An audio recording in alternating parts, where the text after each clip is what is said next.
नमस्कार दोस्तों, blogging with Anish में आप लोग का स्वागत है। दोस्तों, आज इस वीडियो में हम सीखेंगे कि पोस्ट कैसे लिखते हैं। पोस्ट लिखते टाइम हमें किन किन बातों का ध्यान रखना चाहिए। अगर आप नए ब्लॉगर हैं तो ये वीडियो आपके लिए काफ़ी यूज़फुल हो सकता है। दरअसल दोस्तों, होता ये है कि आप बहुत ही मेहनत करके एक पोस्ट को लिखते हैं और उसको आप गूगल सर्च कंसोल में भी इंडेक्स कर देते हैं, लेकिन उसके बावजूद भी आपका जो पोस्ट है वो गूगल में रैंक नहीं कर पाता है। इसके पीछे का कारण क्या होता है कि आपने अपने पेज का एसईओ नहीं किया होता है। जी हाँ दोस्तों, आपके पोस्ट को रैंक करने के लिए या फिर सर्च में आने के लिए सर्च इंजन ऑप्टिमाइजेशन, जो कि ऑन पेज भी किया जाता है, उसकी जानकारी आपके पास होनी चाहिए। तो इस वीडियो में मैं बात करूंगा कि पोस्ट कैसे लिखें आप और उस पोस्ट का एसईओ आप ऑन पेज कैसे करें। ज़्यादा समय नहीं लूँगा आपका, सीधे आपको लेकर चलूँगा लैपटॉप स्क्रीन पे। तो दोस्तों, आप मेरे लैपटॉप स्क्रीन पर आ चुके हैं और यहाँ आपको ब्लॉगर का डैशबोर्ड दिख रहा है। यहाँ हम चलेंगे न्यू पोस्ट पे। जब हम न्यू पोस्ट पे जाते हैं तो उसके बाद से जो हमारा ये डिस्प्ले आपको दिख रहा है, यहाँ पे आपको टाइटल लिखना होता है। उसके बाद से यहाँ आपको पोस्ट लिखना होता है। अब यहाँ आपको ये ऑप्शन दिख रहा होगा नॉर्मल, मेजर हेडिंग, हेडिंग, सब heading, minor heading, paragraph, normal. ये सारी चीज़ें क्या है, इनका इस्तेमाल कब किया जाता है, इन सारी चीज़ों के बारे में मैं आपको इस वीडियो में बताऊंगा। लेबल क्या होता है, उसके बाद से परमालिंक क्या होता है, परमालिंक को आप कैसे एडिट करते हैं, परमालिंक का एडिट करना और अपने पोस्ट के हिसाब से उसको सजाना क्यों ज़रूरी होता है, सर्च डिस्क्रिप्शन क्या होता है, इन सारी चीज़ों पे मैं इस पोस्ट पे बात करूँगा। तो सबसे पहले हमें पोस्ट लिखना होता है। तो पोस्ट हम किस चीज़ पे लिखते हैं, जो हमारा मतलब टॉपिक होता है। तो जैसे टॉपिक में अगर इस वीडियो में मैं बात कर रहा हूँ कि ऑन पेज एसईओ पे मैं बात कर रहा हूँ, तो उसके लिए सबसे पहला चीज़ जो है, हम मैं आपको पिछले वीडियो में मैंने बता रखा हुआ था कि आप जो भी लिखें उस स्टेटमेंट में कीवर्ड का ख्याल जरूर रखें। यानी आपके उस स्टेटमेंट में कीवर्ड्स आने चाहिए। तो जैसे मुझे अभी जो पोस्ट लिखना है वो पोस्ट लिखना है ऑन पेज एसईओ। तो मैं यहाँ लिखूँगा ऑन पेज एसईओ मैं कहाँ कर रहा हूँ, ब्लॉगर में कर रहा हूँ। तो मैं यहाँ पहले लिखूँगा ब्लॉगर, ब्लॉगर, उसके बाद स्पेस दूंगा ऑन पेज एसईओ। आप देख सकते हैं यहाँ पे मुझे 2-3 रिजल्ट मिल चुके हैं। Blogger page setup, blogger on page SEO, ये 2 कीवर्ड्स मेरे पास आ चुके हैं। अब मैं और इसमें लिखना चाहूँ ब्लॉगर ऑन पेज एसईओ कैसे करें, कैसे बनाएं। तो इसमें से मैं कुछ एक टाइटल को ले लेता हूँ। चलिए कैसे करें मैं लिख लेता हूँ, कैसे करें। इसको मैं कॉपी करूँगा, सेलेक्ट ऑल करके यहाँ कॉपी करूँगा और यहाँ मैं ब्लॉगर के पोस्ट पे आ गया। यहाँ मैंने टाइटल में इसको पेस्ट कर दिया। पेस्ट करने के बाद अब मैं फिर यहाँ आऊँगा जहाँ मैं पोस्ट लिखूँगा। तो यहाँ ये तो हमारी हेडिंग हो गई, यानी टाइटल हो गई। पेज में भी मुझे हेडिंग देना है। तो पेज में हेडिंग देने के लिए मैं सब हेडिंग पे सिलेक्ट करूँगा। सब हेडिंग पे सिलेक्ट करके मैं फिर से पेस्ट करूँगा सेम चीज़ को, और उसके बाद से फिर मैं इंटर दबाऊँगा। इंटर दबाने के बाद आप देखिएगा यहाँ नॉर्मल आ जाएगा। अब मैं यहाँ पोस्ट लिखूँगा। पोस्ट एक बार मैं लिख लेता हूँ, उसके बाद मैं आपको और भी चीज़ों को इसमें बताऊँगा। तो दोस्तों, जैसे कि मैंने पोस्ट लिख लिया है और मैं आपको बताऊंगा कि इसमें मैंने एसईओ कैसे किया है और कौन कौन सा एसईओ का भी पोर्शन बाकी है। अब देख सकते हैं कि यहाँ पे मैंने हेडिंग दी है, इसमें मैं पहले ही बताया था। यहाँ पे मैंने सब हेडिंग दिया और सब हेडिंग देने के बाद आप देख रहे हैं कि इसमें कुछ कुछ वर्ड्स जो हैं वो बोल्ड किया हुआ है मैंने। तो मैं आप लोगों को बता दूं कि मैं इसमें अपने इस ब्लॉगर के जो नीच है कीवर्ड, उसका इस्तेमाल मैंने इसमें बहुत अच्छे तरीके से किया और कहाँ कहाँ किया गया वो मैं आपको बता रहा हूँ। आप पढ़ सकते हैं ब्लॉगर ऑन पेज एसईओ कैसे करें। यहाँ ब्लॉगर ऑन पेज एसईओ एक कीवर्ड यहाँ आपको मिल गया। उसके बाद हेलो दोस्तों, इस पोस्ट में मैं आपको बताने जा रहा हूँ ब्लॉगर ऑन पेज एसईओ। आप ये देख सकते हैं ब्लॉगर ऑन पेज एसईओ, यहाँ पे एक और कीवर्ड का मैंने इस्तेमाल कर लिया। उसके बाद से देखिए आपको इस पोस्ट की हेल्प से ब्लॉगर ऑन पेज एसईओ, यहाँ पे एक आपको कीवर्ड मिल गया, करने का तरीका पता चलेगा। सबसे पहले दोस्तों आपको इस बात की जानकारी होनी चाहिए एसईओ क्या होता है। एक कीवर्ड ये हो गया, एसईओ क्या होती है। बहुत से लोग इसको सर्च करते हैं एसईओ क्या होती है। उसके बाद देखिए एसईओ का मतलब क्या होता है। बहुत से लोग गूगल पे भी सर्च करते हैं कि एसईओ का मतलब क्या होता है। एसईओ का मतलब यहाँ सर्च इंजन ऑप्टिमाइजेशन, यहाँ मैंने इसको बोल्ड किया, एक कीवर्ड ये हो गया। उसके आगे यहाँ ब्लॉगर ऑन पेज एसईओ क्या होता है, ये भी लोग काफ़ी सर्च करते हैं, इसको भी मैंने बोल्ड कर रखा है। उसके बाद मैंने आगे बताया ब्लॉगर ऑन पेज एसईओ में किन किन बातों का ध्यान रखना होता है। तो अब यहाँ देखिए वो जो भी चीज़ें मैं आपको बताने वाला हूँ वो यहाँ पे अवेलेबल है। टाइटल हमारा 60 वर्ड से ज़्यादा नहीं होना चाहिए। जी हाँ दोस्तों, इस बात को आप ध्यान रखें, जो हमारा टाइटल है ये 60 वर्ड से ज़्यादा नहीं होना चाहिए।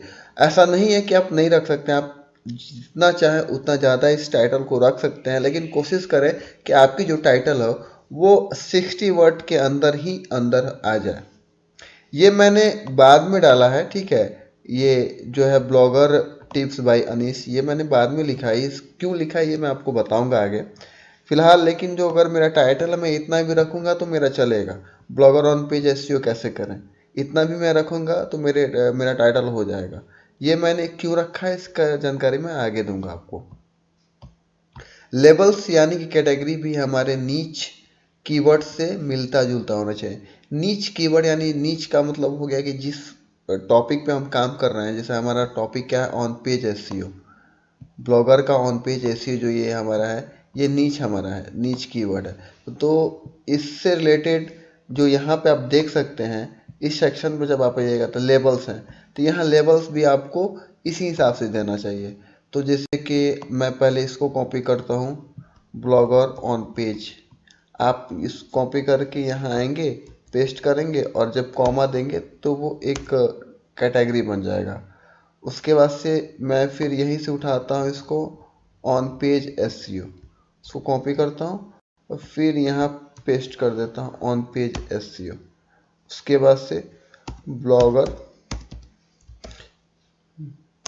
ब्लॉगर टिप्स एंड ट्रिक्स, ये मैं कर दिया। एसईओ पेज ये कर दिया। उसके बाद से ब्लॉगर एसईओ मैंने इसको भी कर दिया। इतने सारे मैंने लेवल्स दे दिए, सारे लेवल्स इनसे जुड़े हुए हैं, मेरे नीच कीवर्ड से जुड़े हुए सारे लेवल्स हैं। उसके बाद से देखिए परमालिंक क्या होता है। परमालिंक बहुत इंपॉर्टेंट होता है। परमालिंक देखिए, जैसे ये जो मेरा पेज खुला है अभी, ब्लॉगर का जो पेज खुला है उसका जो परमालिंक है वो यहाँ पे है, blogger.com/blog/post/edit/ ये इस पेज का कोड हो गया। ये आपका यूआरएल होता है, इस पोस्ट का यूआरएल है। तो आप चाहें तो ऑटोमेटिक भी रख सकते हैं, आप चाहें तो इसको कस्टम भी कर सकते हैं। तो मैं हमेशा आपको यही बोलूँगा कि आप इसको कस्टम रखें और अपने नीच कीवर्ड से रिलेटेड ही इसको रखें। तो इसमें करना कुछ नहीं होता है, इसमें कस्टम में आप जाएंगे और कस्टम में जाने के बाद से जो आपने टाइटल ले रखा हुआ है उस टाइटल को यहाँ से कॉपी करेंगे और यहाँ आप इसको पेस्ट कर देंगे। इस बात का आपको ध्यान रखना है कि HTML जो आपका URL होगा उसमें स्पेस नहीं होना चाहिए। स्पेस की जगह पे आप इसके बीच में हाइफन दे देंगे, ठीक है। आपको इसमें हाइफन देना है। आप चाहे तो इसको सटा के भी रख सकते हैं, लेकिन सटा कर रखने से ज़्यादा बेहतर है कि आप इसमें हाइफन दे के रखें, वो ज़्यादा बढ़िया होता है आपको गूगल के लिए। आप देख सकते हैं https://bloggertips.blogspot.com/ ये हमारा डेट हो गया, ईयर मैंने सेलेक्ट किया ईयर, बस ये नवंबर 2021 ईयर हो गया। और ये हमारे इस पेज का यूआरएल हो गया, ब्लॉगर ऑन पेज एसईओ कैसे करें .html। ये हमारे पेज का इस पेज का पार्टिकुलर पेज का ये हमारा ये हो गया यूआरएल हो गया। ये मैंने सेट कर लिया। एक चीज़ और आपको जानकारी के लिए बता दूं कि आपका ये जो है परमालिंक, एक बार आप पब्लिश कर दोगे तो ये चेंज नहीं होगा। जो सेट हो गया वो सेट हो गया, वो दोबारा चेंज नहीं हो सकता है। अब सर्च डिस्क्रिप्शन क्या होता है? बेसिकली सर्च डिस्क्रिप्शन क्या होता है, मैंने आपको गूगल पे बताया था। जैसे मैंने इसको मैं सर्च करके आपको दिखाता हूँ, ब्लॉगर ऑन पेज एसईओ कैसे करें। ये मैंने गूगल किया तो आप देख सकते हैं कि यहाँ लिखा हुआ है। आज इस आर्टिकल में मैं आपको बताने वाला हूँ कि इस वेबसाइट या ब्लॉग की ऑन पेज एसईओ कैसे करें। तो ये आपका सर्च डिस्क्रिप्शन हो गया। जब सर्च में डिस्क्रिप्शन आता है वो आ गया। तो इसमें आप कोशिश करें कि जो आप इसमें लिखे वो आपके नीच कीवर्ड्स भी उसमें आपके आए। तो चलिए मैं इसको लिख देता हूँ। हेलो दोस्तों, इस पोस्ट में मैं आपको बताने जा रहा हूँ ब्लॉगर ऑन पेज एसईओ के बारे में। ये आपको ध्यान रखना है कि ये 150 से ज़्यादा नहीं होना चाहिए। ब्लॉगर में एक बेनिफिट आपको ये मिलता है, ब्लॉगर में आप जब इसको लिखते हैं तो वो 150 वर्ड से ज़्यादा होता है तो वो आपको यहाँ बता देगा। यहाँ देखिए, यहाँ 150 है और जो मैंने अभी कॉपी करके पेस्ट किया वो 123 ही है। तो मैं इतना रख सकता हूँ, उसमें कोई दिक्कत नहीं है। अब उसके बाद ये हमारा सर्च डिस्क्रिप्शन हो गया, ठीक है। उसके बाद से हम नीचे आते हैं और पढ़ते हैं कि पैराग्राफ की लेंथ ज़्यादा बड़ी नहीं होनी चाहिए। ये जो पैराग्राफ होती है, देखिए ये एक पैराग्राफ हुआ, ठीक है। देखिए मैंने एक दो तीन, इसको तीन ही, 2.5 कहेंगे, 2.5 लाइन की मैंने ये पैराग्राफ रखी है। इसको भी मैंने 2.5 लाइन की ही पैराग्राफ रखी है। तो आपको इस पैराग्राफ को इतना ही रखना है, ज़्यादा बड़ा इसका पैराग्राफ नहीं करना है। क्योंकि जितना कम पैराग्राफ करेंगे आपके जो व्यूवर्स होंगे उतना ज़्यादा पढ़ेंगे। ज़्यादा पैराग्राफ देख के वो खुद बोर हो जाएंगे कि अरे इतना बड़ा पढ़ना होता है। अभी ये इतना बड़ा पोस्ट है, इतना बड़ा पोस्ट है, लेकिन पैराग्राफ में ज़्यादा कन्वर्ट किया गया है तो व्यूवर जो होगा वो बोर नहीं होगा। और गूगल भी इसी को रिकमेंड करता है कि आप जितना कम हो सके उतना कम पैराग्राफ्स में इसको लिखें। उसके बाद आगे चलते हैं। आगे जो हमारा है, पूरे पोस्ट में कम से कम 3 से 4 पैराग्राफ तो होने ही चाहिए। ये आपको ध्यान रखना है। आप जो भी पोस्ट लिखें, जितने भी वर्ड्स के पोस्ट लिखें, लेकिन आपको इस बात का ध्यान रखना है कि आपके पोस्ट में 3 से 4 पैराग्राफ होने चाहिए। परमालिंक की लेंथ मैक्सिमम इस 80 वर्ड तक ही होनी चाहिए। मैक्सिमम 80 वर्ड तक होना चाहिए। आप ये जो परमालिंक है इसकी जो लेंथ है वो मैक्सिमम 80। अब आपका परमालिंक ये पूरा यहाँ से यहाँ तक नहीं हुआ। जो आप यहाँ सेट करते हैं ब्लॉगर ऑन पेज एसईओ कैसे करें, ये जो मैंने सेलेक्ट किया, इसकी लेंथ मैक्सिमम 80 होनी चाहिए। उससे भी ज़्यादा आप रख सकते हैं, लेकिन गूगल उतनी बड़ी, उससे ज़्यादा बड़ी लेंथ की परमालिंक को रिकमेंड नहीं करती है। सर्च डिस्क्रिप्शन तो मैंने बता दिया कि 150 वर्ड होना चाहिए। उसके बाद इमेज की हाइट मीडियम होनी चाहिए। चलिए मैं अभी इसके लिए तो इमेज मतलब मैंने बनाया नहीं है। मैं आपको बता देता हूँ कि इमेज इसमें कैसे डालना होता है। तो उसके लिए आपको कहीं भी क्लिक करना होता है। आप कहीं भी क्लिक कर सकते हैं। क्लिक करके आप उसको, यहाँ मैंने क्लिक किया, मैं यहाँ एक स्पेस दे दूंगा डिस्टेंस के लिए। और मैं यहाँ आ जाता हूँ इमेज सेक्शन में। यहाँ मैं इमेज में जाता हूँ, अपलोड फ्रॉम कंप्यूटर करता हूँ। मैं अभी कोई भी एक इमेज अपलोड करके आप लोग को दिखा दूंगा। और मैं जब इसको खुद पर्सनली जब पब्लिश करूंगा तो उस टाइम मैं इसके लिए एक इमेज बना दूंगा। वो तो अपने ऊपर है। अब मैंने ये एक इमेज सेलेक्ट किया। इस इमेज को जब मैं सेलेक्ट कर लिया, करने के बाद से मैं इसको ऐसे सेलेक्ट कर लिया। सेलेक्ट करने के बाद से ये आ गया। अब यहाँ क्या है, यहाँ जो इसकी लेंथ है, आप देखिए यहाँ जो इमेज की लेंथ है ये मीडियम होनी चाहिए। इस बात को आपको ध्यान रखना, ना लार्ज ना स्मॉल ना एक्स्ट्रा लार्ज ना ओरिजिनल, आपको मीडियम रखना है। उसके बाद से इमेज का भी एसईओ करना होता है। इमेज का एसईओ आप कैसे करेंगे, तो इमेज का एसईओ करने के लिए आपको इस इमेज पे क्लिक करना है। और क्लिक करने के बाद से आप यहाँ देखिएगा ए लिखा हुआ है, ऐड कैप्शन। ऐड कैप्शन में आपको इसको कॉपी करना है अपने टाइटल को और यहाँ पे ऐड कैप्शन में पेस्ट कर देना है। अगर ये इमेज आपने कहीं से डाउनलोड किया हुआ है या कहीं से चुराया है तो उसके जगह पे आपको यहाँ पे क्या लिखना होता है, उस सोर्स का नाम लिखना होता है जहाँ से आपने उस इमेज को लिया है। जैसे मान लीजिए कि अगर मैं इस इमेज को एबीपी न्यूज़ से लिया होता तो सोर्स करके मैं ऐसे करके ABP न्यूज़ मैं करके ऐसे लिख दूंगा। तो खैर ये मेरी अपनी इमेज है, तो इसलिए मैं इसको क्या करूंगा, इसको मैं डिलीट करूंगा और जो मेरी टाइटल है उसको मैं यहाँ पर पेस्ट कर दूंगा। उसके बाद से मैं फिर इमेज पे क्लिक करूंगा। क्लिक करने के बाद यहाँ सेटिंग पे जाऊंगा और यहाँ अल्ट में भी मैं अपने जो मेरा ये टाइटल है उसको मैं पेस्ट कर दूंगा और टाइटल टेक्स्ट में भी मैं यही पेस्ट कर दूंगा। उसके बाद मैं इसको अपडेट कर दूंगा। अपडेट करने के बाद से ये मेरी समझिए तो मेरी पोस्ट कंप्लीट हो चुकी है, ठीक है। और एक चीज़ को आपको ध्यान ये रखना होता है कि आप जब पोस्ट लिख रहे हो तो कम से कम ध्यान रखें कि 600 वर्ड से कम का पोस्ट आप ना लिखें, कम से कम 600 वर्ड। अब आप कैसे पता करेंगे कि जो आपका ये पूरा पोस्ट है वो कितने वर्ड्स का है? उसके लिए आप इसको क्या करेंगे, सेलेक्ट ऑल करेंगे, यहाँ से कॉपी करेंगे और यहाँ वर्डप्रेस में आएंगे।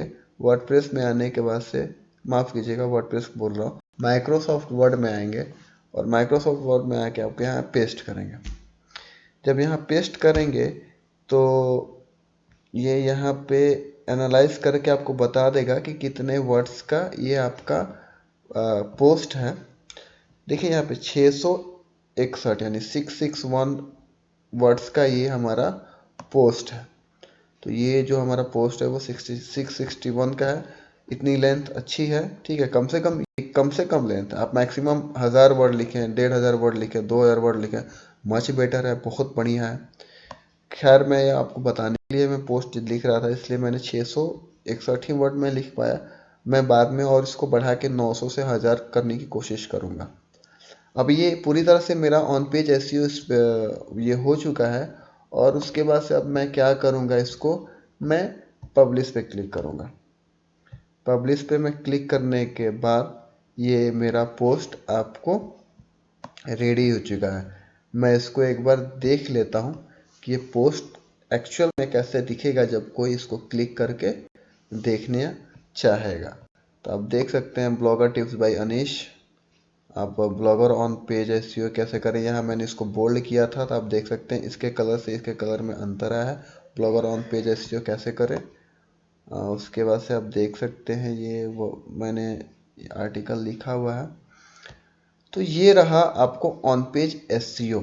आप देख सकते हैं यहाँ पे जो इसका यूआरएल है, ब्लॉगर ऑन पेज एसईओ कैसे करें, यहाँ पे आ चुका है जो मैंने इसमें रखा हुआ था। तो दोस्तों आज के वीडियो में इतना ही। उम्मीद करता हूँ आपको मेरा ये वीडियो पसंद आया हो और इस पोस्ट का यूआरएल मैं डिस्क्रिप्शन में लिख दे दूंगा, आप उस पर भी जाके देख सकते हैं। और अगर आपको मेरा काम पसंद आया हो, अभी तक मेरे आप वीडियो को देख रहे हैं, तो मेरे चैनल को सब्सक्राइब ज़रूर करें और बेल आइकन भी दबाएं। बहुत बहुत धन्यवाद दोस्तों। मैं फिर मिलूंगा किसी नए अपडेट और किसी नए वीडियो के साथ।